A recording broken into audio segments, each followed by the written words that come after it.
მოგისალმებით. დღეს ჩვენი, ესე იგი, განხილვის თემაა სტრესის მართვა და ენერგიის აღდგენა. კი, ძალიან აქტუალური თემაა დღეს. ამდენი გამოწვევის ფონზე. ნამდვილად. და ჩვენი წყაროა საუბარი დეივიდ ქოსთან, ქალმის სამოცხვის ამომცემელ დირექტორთან.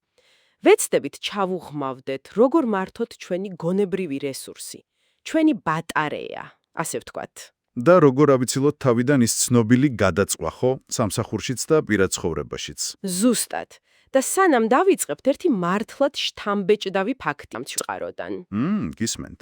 თურმე დღეში დაახლოებით 72 გიგაბაიტ ინფორმაციას ვამუშავებთ. 72 გიგაბაიტს? ვაუ.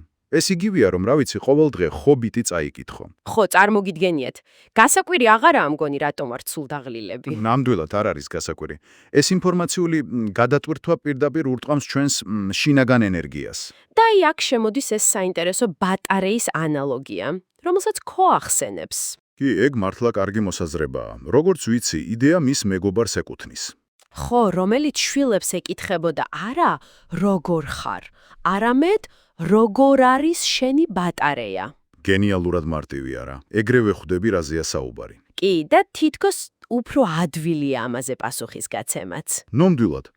ხო, ამ ბატარეას ზონებად ყოფს. პირველია 75-100%. ეს ის დონეა, როცა კარგად ვართ ენერგიულად. ანუ მწვანე ზონა, ყველაფერი რიგზეა. მერე მოდის 50-75%. ეს უკვე ყვითელი შუქია.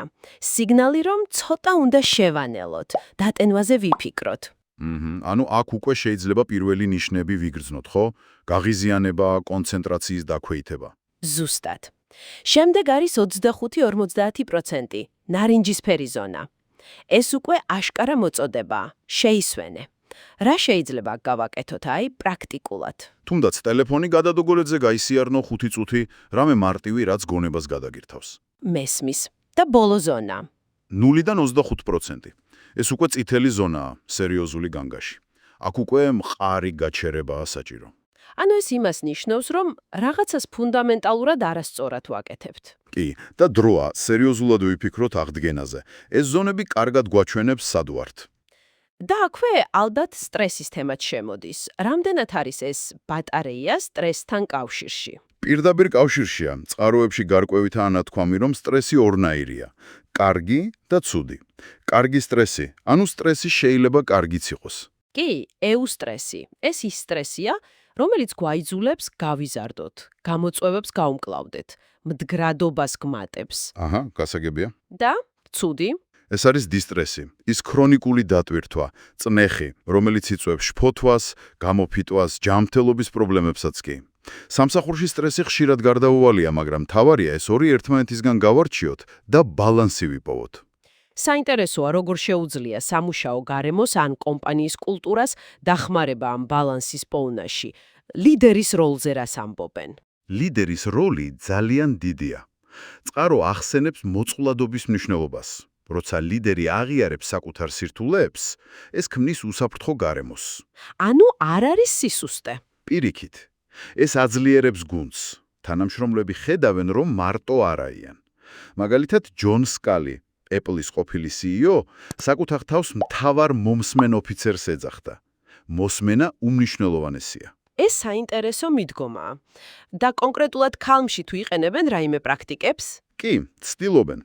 მაგალითად, ზოგ შეხვედრას მედიტაციით იწყებენ, ან მადლიერების პრაქტიკა აქვთ. ზოგჯერ ზუმისგან თავისუფალ დღეებსაც ნიშნავენ. მცირე, მაგრამ მნიშვნელოვანი ნაბიჯები ჩანს. ნამდვილად. ეს ქმნის კულტურას, სადაც ადამიანის კეთილდღეობაზე ზრუნავენ. ეს ამცირებს იმ ქრონიკულ დისტრესს. გასაგებია. ორგანიზაციულ დონეზე ბევრი რამ შეიძლება გაკეთდეს, მაგრამ ინდივიდუალურ დონეზე რა არის ყველაზე ეფექტური დამტენი ჩვენი ბატარეისთვის, როცა დრო ისედაც არ გყოფნის? აი ეგა მთავარი კითხვა, ხო? უნივერსალური პასუხი არ არსებობს. ყველამ თავისი უნდა იპოვოს. მაგალითად, ზოგისთვისაც ბუნებაში გასვლა, ზოგისთვის ღრმა სუნთქვა, ვარჯიში, ხარისხიანი ძილი, რაც ძალიან ხშირად გვაკლია. ან საყვარელ ადამიანებთან ურთიერთობა. კი ბატონო, ან თუნდაც 5-წუთიანი მედიტაცია. მთავარი არა რაოდენობა, არამედ ხარისხი და რეგულარულობა.